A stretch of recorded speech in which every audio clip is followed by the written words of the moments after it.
Nesta aula sobre delitos, vamos estudar o damnum iniuria datum, o dano causado injustamente.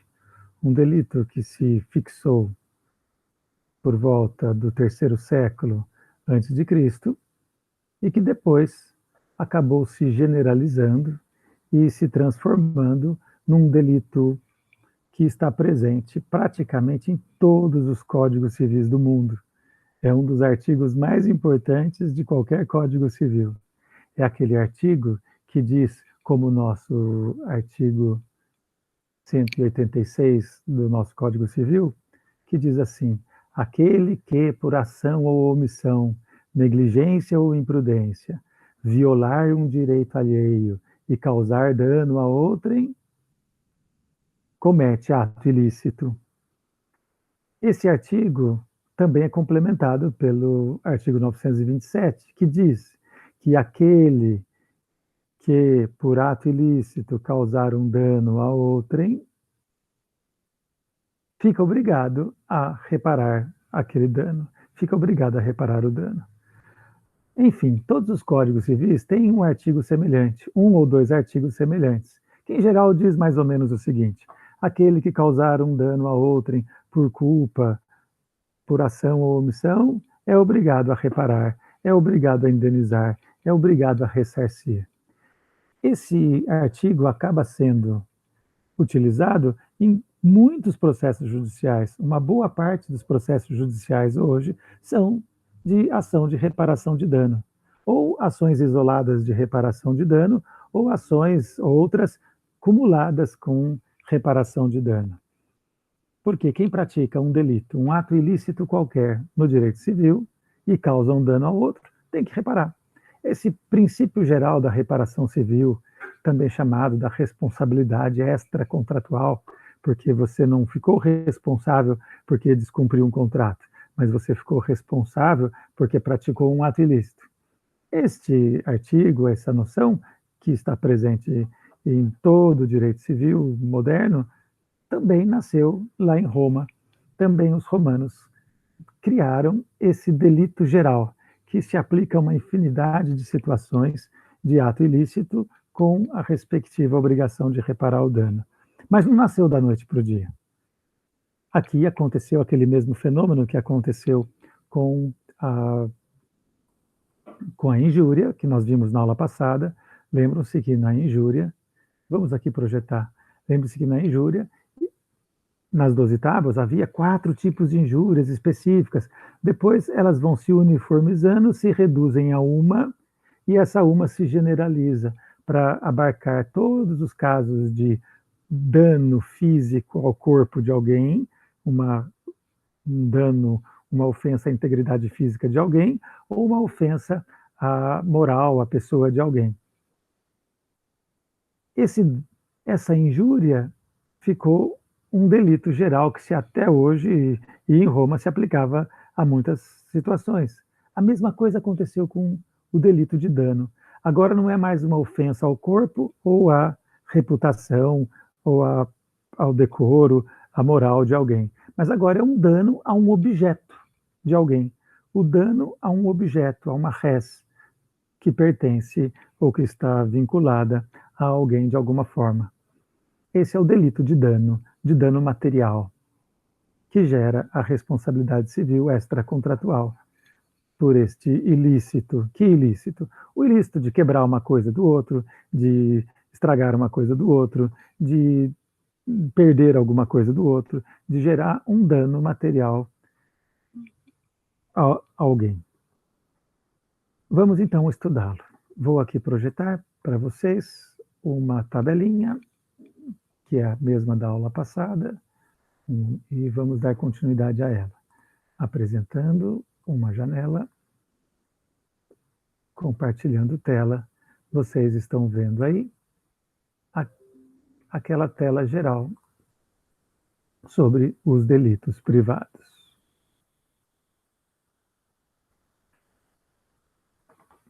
Já estudamos o delito de iniúria e agora vamos estudar o dano datum iniúria, o dano dado injustamente, o dano causado injustamente. Vamos então, já estudamos a injúria, estudar esse dano também chamado de damnum legis aquiliae, o dano da lei Aquilia, porque a primeira vez que esse dano causado por injúria foi legislado, foi estudado e desenvolvido em Roma, foi por meio dessa lei, que na verdade não era lei, era um plebiscito. O plebiscito que foi proposto por um tribuno, o tribuno se chamava Aquilius, e como em Roma as normas, frequentemente leis e plebiscitos, levavam o nome do proponente, do magistrado que propôs, então o dano da lei Aquilia é aquele delito que foi programado e levado à aprovação pela plebe, num concilium plebis, por uma proposta de um tribuno chamado Tribuno Aquílio. Era um tribuno da plebe, eleito pela plebe. Modernamente, esse dano da lei Aquilia, ou dano causado injustamente, também recebe o nome de dano material a coisa, animal ou escravo, delito de dano, delito aquiliano, dano extracontratual. Há muitas formas de denominar esse que é o príncipe dos delitos e que abarca grande parte das ações judiciais de reparação de dano. Vamos, então, conhecer as várias fases, os vários períodos na história em que a danificação é tutelada por um meio de defesa por parte da vítima que sofreu dano na sua coisa. Se nós formos lá às origens romanas, as origens que remontam à realeza, à origem da cidade em 754 a.C., até os primeiros séculos, nós vamos ver que, como todos os delitos, estavam no âmbito da vingança privada, eram delitos noxales ou noçais, como nós já falamos, ou seja, se, por exemplo, o meu escravo causar um dano à sua plantação, causar um dano, matar o seu animal, causar um dano a um objeto seu, como a ação era noxal, se você viesse reclamar de mim alguma coisa, viesse se vingar de mim, eu podia entregar meu escravo que causou o dano, podia entregar o meu filho que causou o dano, e eu me livrava da obrigação, me livrava do seu exercício de vingança contra mim. Então, o dano, ou seja, a danificação, o prejuízo, o estrago feito numa coisa alheia, num passado muito remoto, não se resolvia de acordo com uma lei. Os costumes autorizavam que a pessoa que sofreu o dano ia se vingar da outra. Essa vingança provavelmente foi ilimitada na origem, limitada apenas pelos costumes, pela moral, limitada indiretamente por alguns mecanismos sensórios, mas era a vingança privada. Quando já estamos numa fase posterior, já iniciada a República, e a cidade deixa de ser uma cidade agrária, pastoril, para se tornar uma cidade que começa a ter uma vida urbana, um pequeno comércio, onde plebeus e patrícios têm de conviver com modos de ser diferentes, uma economia diferente, os plebeus e os patrícios, por meio da lei das 12 tábuas, acabaram regulamentando algumas situações que equivalem hoje ao delito de dano. Nós vamos encontrar pelo menos 3 ações nas 12 tábuas, e talvez houvesse mais alguma que desconheçamos, que são a actio de pauperie, a actio de pasto pecoris e a actio de arboribus successis. Vamos falar apenas como exemplo. Os 3 são muito semelhantes, em que alguém danifica o pasto alheio, danifica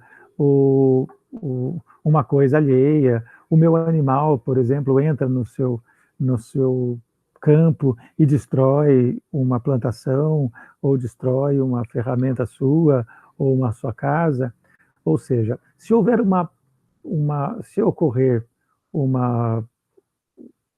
um dano causado por um infortúnio, que os romanos chamavam de pauperies, né, uma desgraça, se aconteceu uma desgraça e o meu animal destruiu o seu, ou meu escravo te causou um dano, ou eu lhe causei um dano por alguma desgraça, eu ficava obrigado a compensar a você esse dano causado pelo meu quadrúpede. Originariamente era por quadrúpede nas 12 tábuas, então se o meu cavalo entrou e danificou alguma coisa sua, ou eu danificava o dano causado por ele, compensava você de alguma forma, ou eu te entregava o meu animal que causou o dano.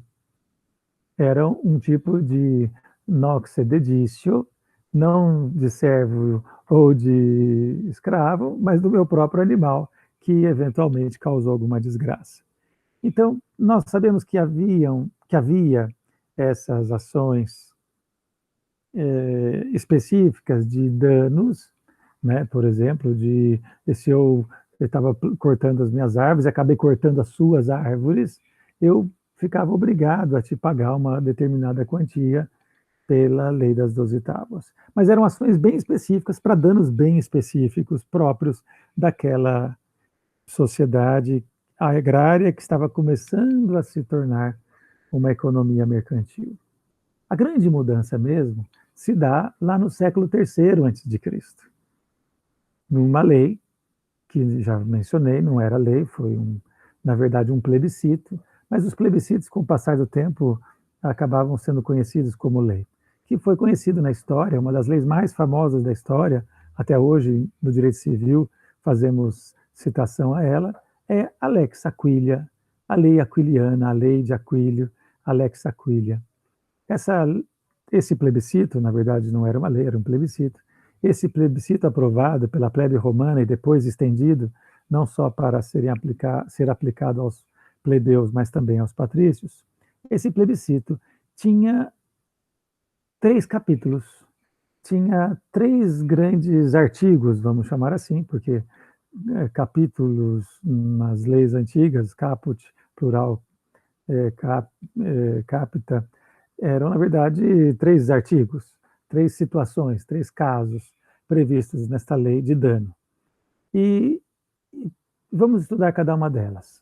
A primeira situação de dano prevista por esse plebiscito de 286 a.C., aproximadamente, dizia assim, que se alguém occidere hominem vel quadrupedem quae pecudum numero est, ou seja, se alguém matar um homem aqui é um escravo, traduza homem por escravo. Se alguém matar um escravo ou um quadrúpede, um animal que vive em rebanho, um animal de rebanho, um animal de armento, também chamado. Então, se eu matei, diz a lei da Alex Aquilia, se eu matei o seu escravo ou um animal quadrúpede seu de rebanho, um ovino, uma vaca, um cavalo seu, né, se eu matei, eu sou condenado a pagar o maior valor que aquela coisa teria tido no último ano. Uma condenação muito estranha, mas é o texto que era da Lex Aquilia. Os juristas modernos tentam decifrar a razão pela qual se estabelece que a punição é pagar o valor da coisa, mas não o valor da coisa naquele momento específico em que houve o dano, mas o maior valor que a coisa teria tido no último ano. A frase é meio ambígua, é meio estranha. Eu tenho que pagar a você o maior valor que aquele animal que eu matei, que o escravo que eu matei sem querer ou por querer, não importa, teria tido no mercado no último ano. Bom, de qualquer maneira, vem aqui uma pergunta. Isso se trata de uma indenização, ou seja, de ressarcir o valor da coisa, ou se trata de uma punição? Lembre-se que para os romanos nunca houve uma distinção entre punição e ressarcimento. Então aqui as duas coisas existem ao mesmo tempo. Você está ressarcindo porque você está pagando o valor da coisa e mais ainda, está pagando o maior valor que a coisa teria tido, o que demonstra um caráter punitivo também. O segundo capítulo da Lex Aquilia também tratava de um dano, mas era um dano que depois caiu em desuso, ele já não se aplicava mais no direito clássico, mas lá na Lex Aquilia havia previsão de que era um dano, é difícil de explicar, eu vou explicar simplificadamente, na medida em que eu não preciso tanto desse capítulo da Lex Aquilia para entender o que é dano. Em Roma, nós já estudamos a estipulatio, que era um contrato em que alguém fazia prometendo alguma coisa para outra. Era uma promessa solene. Como o contrato era solene, para você desfazer, fazer o pagamento de uma stipulatio, você tinha que fazer um ato contrário formal chamado acceptilatio, que era uma forma de quitação formal de uma dívida que você assumiu formalmente. Alex Aquilia previu uma situação em que alguém causava um dano no âmbito de uma estipulação. Vamos imaginar que alguém fizesse uma estipulação estabelecendo que vai pagar R$ 1.000, 1.000 moedas para Tício, né? E Tício faz que um amigo dele, por exemplo, Caio, também participe do ato como um ad stipulator e vai dar autorizando, portanto, a esse seu amigo que receba o pagamento da dívida quando um dia o devedor que se comprometeu for pagar. Se esse amigo do credor, que também recebeu o poder para receber o pagamento do devedor, um dia fraudar o seu amigo, ou seja, por exemplo, registrar que houve o pagamento quando não houve o pagamento, ou receber de uma maneira diferente e causar um dano ao credor principal, ele que era um credor para ajudar, acessório para receber o pagamento e repassar para o outro credor a dívida, se ele fraudar esse colega credor, ele comete dano. E esse dano era punido com o valor da dívida. Então, essa era a segunda causa de dano da Lex Aquilia. Mas, de um certo modo, esse dano tem a ver com o contrato.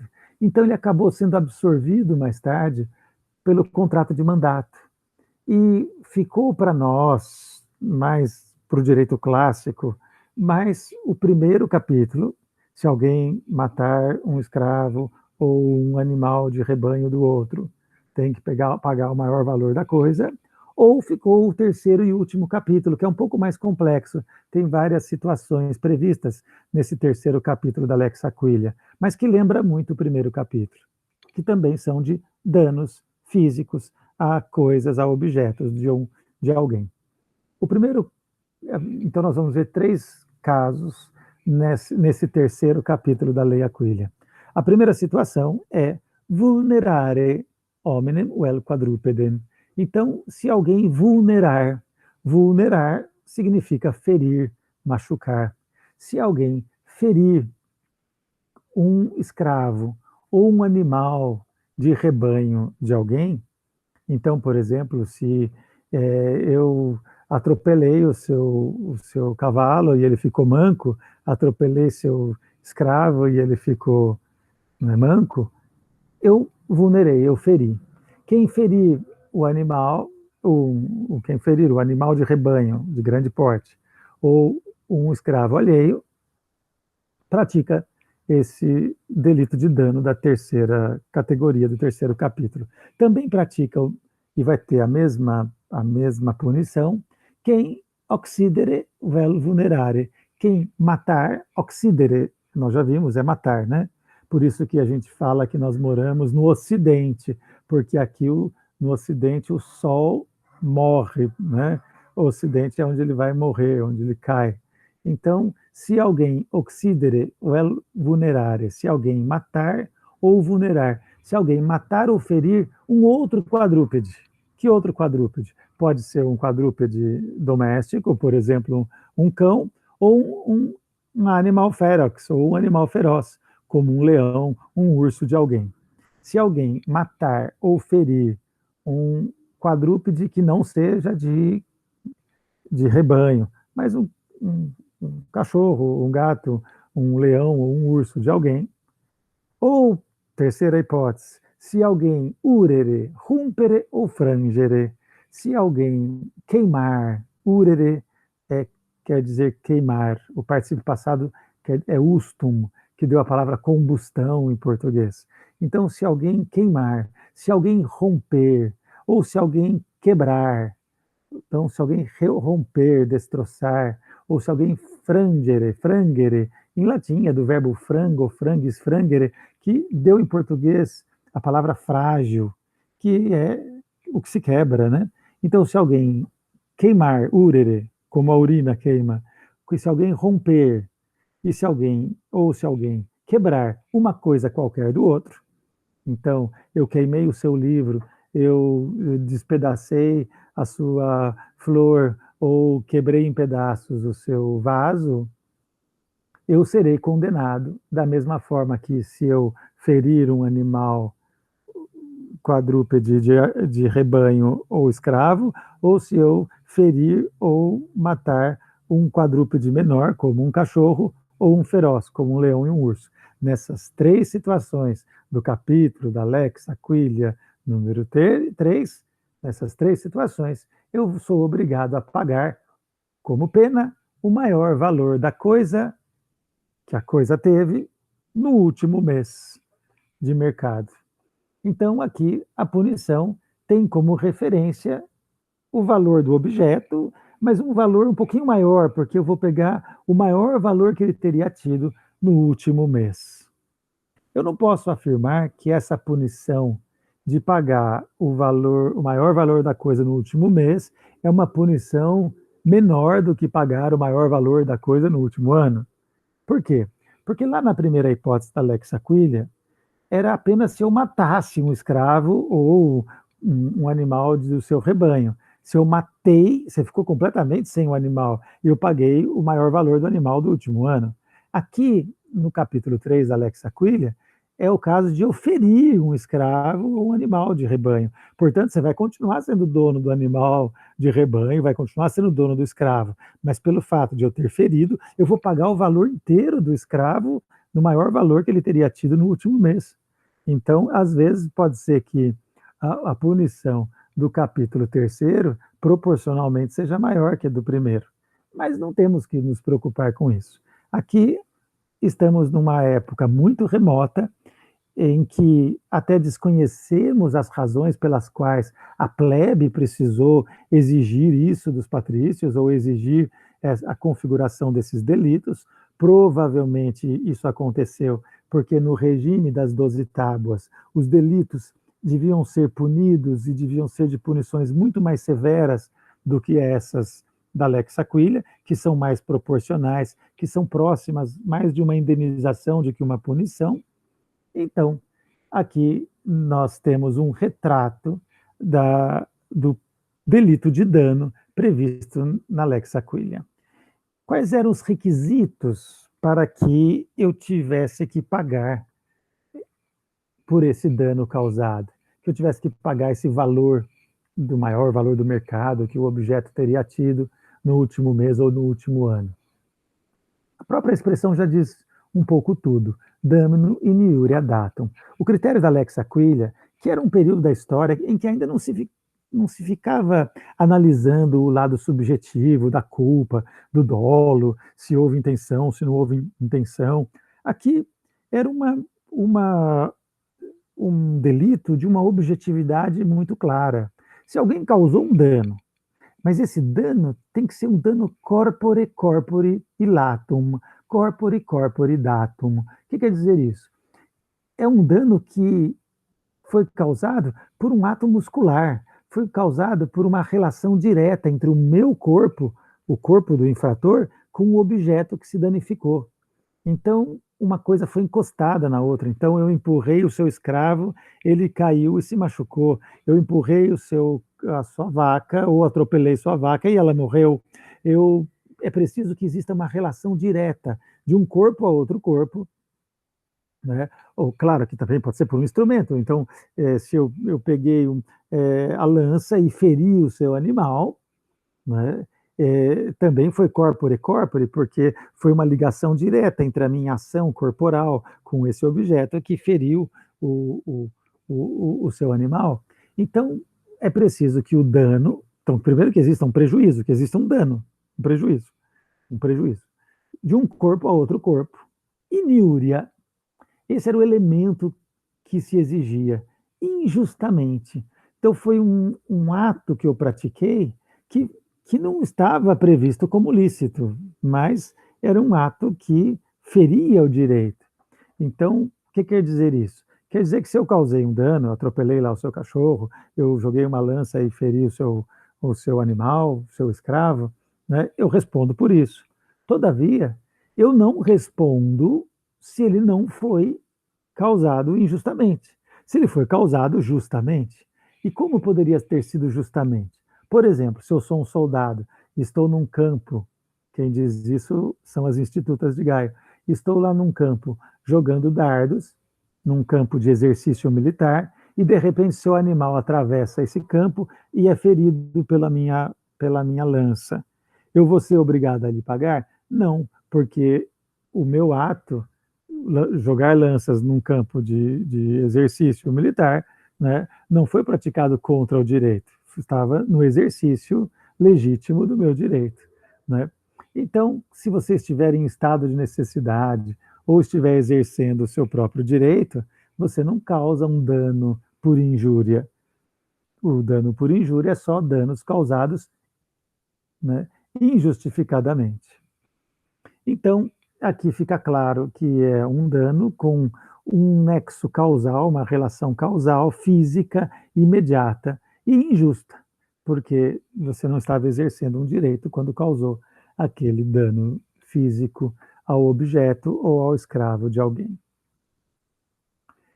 Essa ação da Lex Aquilia foi uma ação que tinha aquela característica muito comum nas ações dos delitos privados, que é a de que ela às vezes se torna dupla, os romanos às vezes multiplicavam o valor da punição de acordo com algumas circunstâncias processuais. Então, por isso que vem aquela famosa frase das fontes romanas, que Axio Legis Aquilia crescit in duplum propter inficiationem. O que quer dizer isso? A ação, por exemplo, se eu causei um dano a você, então eu quebrei a sua carroça, quebrei o seu vaso, né? Você entra com uma ação contra mim para recuperar o valor que o vaso teria tido no último ano, no último mês. Quando eu recebo essa ação judicial, se eu reconheço que eu causei o dano, é melhor eu confessar logo e pagar. Por quê? Porque se o réu não confessa e tenta se defender e depois perde a ação, ele precisa pagar em dobro. Isso que significa que cresce no dobro, né, por causa de uma inficiatio. Aqui no texto está escrito propter, veio um Tzinho a mais, depois nós corrigimos aí o latim. Propter crescit in duplum propter inficiationem. Muito bem, agora vamos para uma próxima fase na história do dano causado injustamente.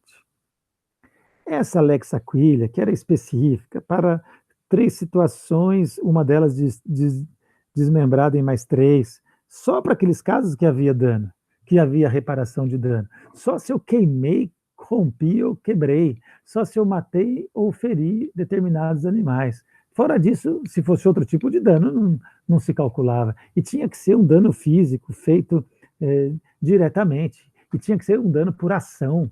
Ou seja, eu tinha que ter praticado uma ação positiva e causado aquele dano.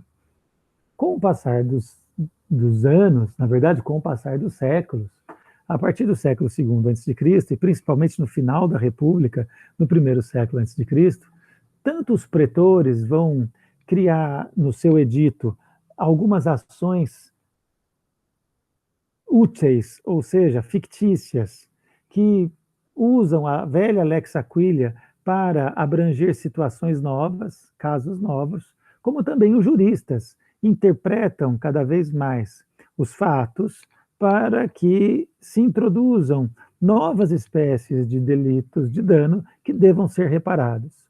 Essas amplificações, tanto dos juristas como pelo pretor romano, acabaram gerando aquilo que nós chamamos hoje de delito geral de dano.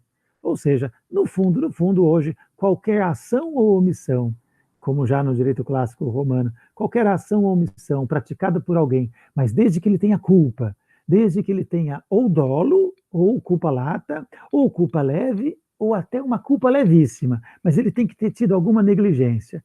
Então, se alguém, por dolo ou por negligência, mesmo que levíssima, provoca um dano a uma coisa de alguém, então você está passeando na rua e sem querer você abre os braços e quebra o vaso de alguém, danifica um objeto de alguém, você tem que pagar, porque você teve uma mínima negligência. Se você fez de propósito, com mais razão ainda. Então, a Lex Aquilia vai acabar vai se amplificando para qualquer dano material. Então, o delito de injúria fica para as lesões ou ofensas à integridade física e moral, e o delito de dano se torna esse grande delito genérico de danificação que gera o dever de ressarcimento.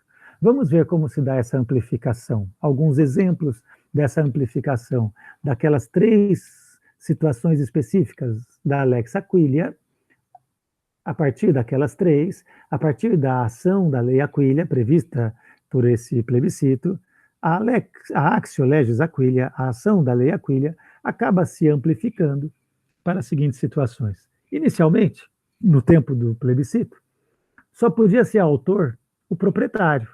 Então, quem teve a sua coisa danificada, você tinha o seu livro danificado, o seu vaso danificado, o seu objeto danificado, só você que podia pleitear do causador do dano o valor de punição e indenização. Depois, o direito admitiu, os pretores e os juristas admitiram que qualquer pessoa que sofresse com aquele dano pudesse também entrar com a ação de dano. Por exemplo, um usufrutuário.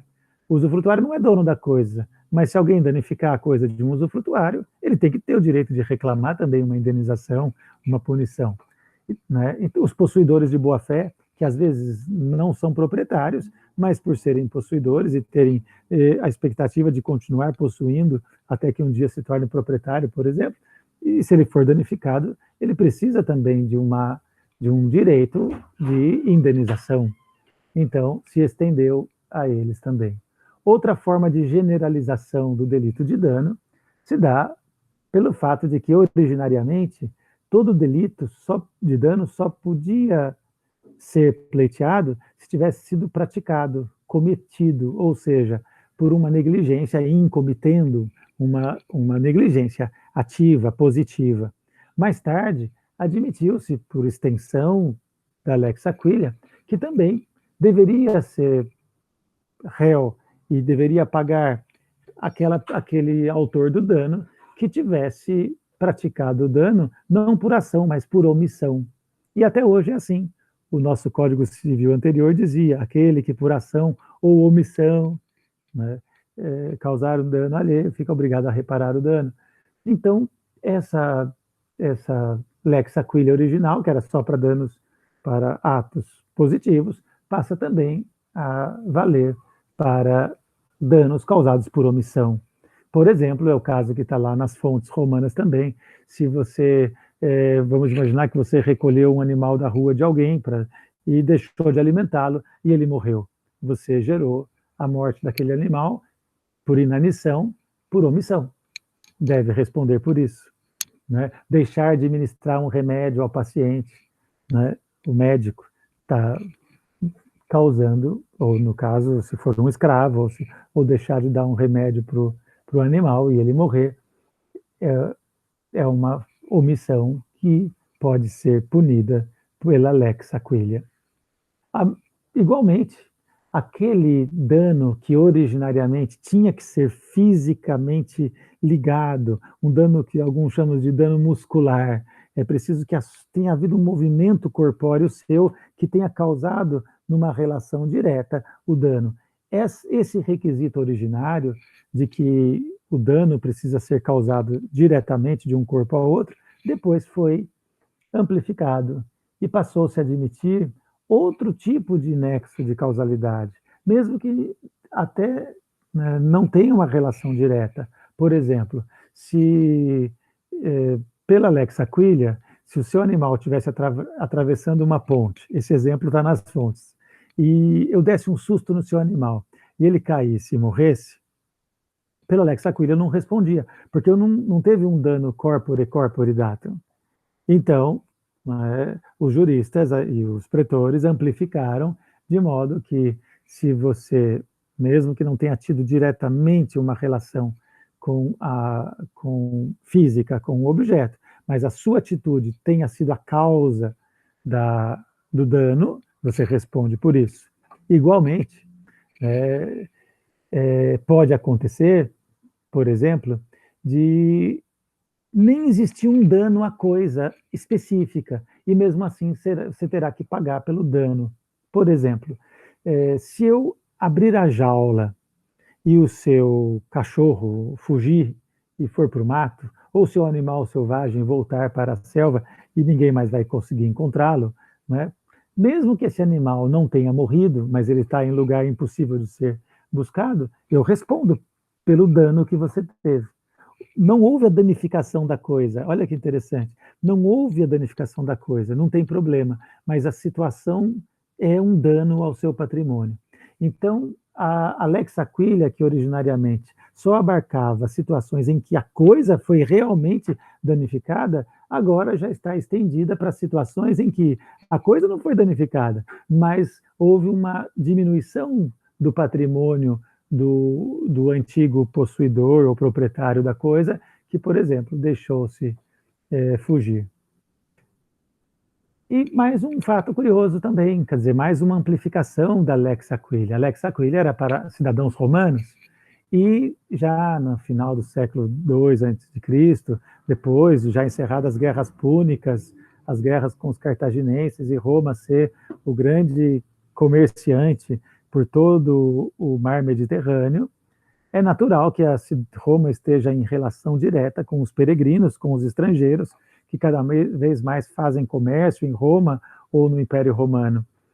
E esses peregrinos não tinham um direito a ingressar com uma ação para obter indenização se ele tivesse as suas coisas danificadas, e ele passou a poder exercer o direito também da Lex Aquilia, e não era só mais os civis romanos, o cidadão romano, que podia ser autor dessa ação da Lex Aquilia, mas também os estrangeiros. E, curiosamente, aqui foi por meio de uma ficção. No edito do pretor urbano, não só do pretor peregrino, né? No edito do pretor urbano finja, que começava assim, finja que o estrangeiro seja um cidadão romano. Então, ele já dava essa chance para que o estrangeiro pudesse exercer e participar do processo judicial como autor. Então, a partir dessas amplificações todas, seja pela via jurisprudencial, ou seja, da sabedoria e ciência dos juristas, como pela via eletiva dos magistrados eleitos, do edil, ou no caso específico aqui, do pretor romano, a injúria acabou se consolidando, o dano causado por injúria, ou o dano injustamente causado, acabou se notabilizando como exigindo alguns requisitos ou elementos dele. Então é preciso que haja um dano patrimonial a alguém, é preciso que seja praticado injustamente, ou seja, que a pessoa não tenha praticado numa legítima defesa, ou tenha praticado dano em razão de um exercício regular de um direito profissional, por exemplo. Então, é preciso que seja um dano, né, causado numa situação injusta, com culpa por parte do autor. Então, só responderá pelo dano aquiliano, pela danificação nas coisas dos outros, aquele que agiu com negligência. E que negligência é essa? Já mencionei, qualquer delas.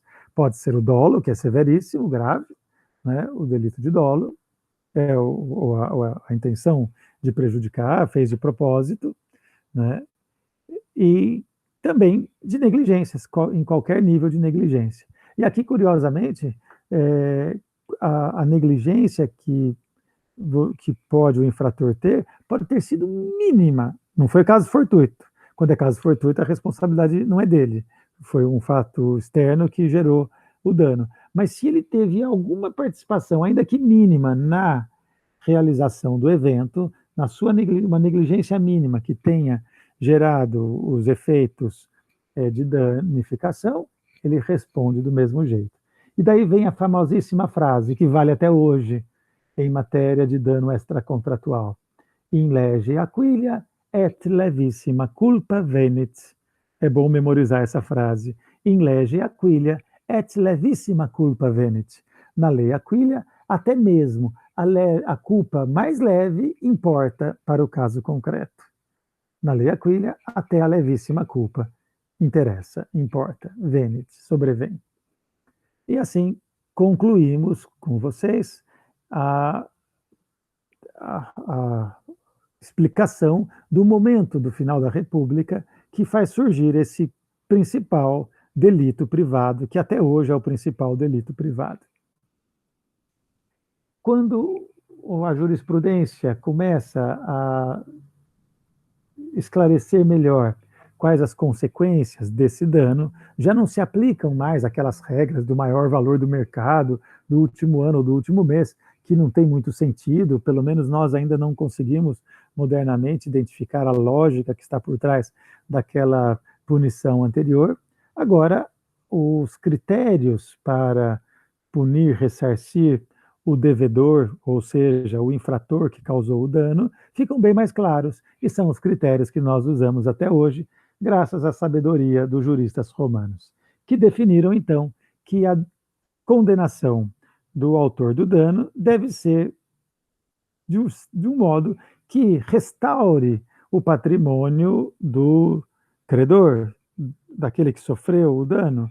E como é que eu restauro esse patrimônio do devedor e tento colocar de uma situação como se não tivesse havido dano anteriormente, diante do dano? Eu vou pagar para ele, eu vou ser condenado, eu que pratiquei o delito de dano, a pagar-lhe o damnum emergens e o lucrum cessans, o dano emergente e o lucro cessante.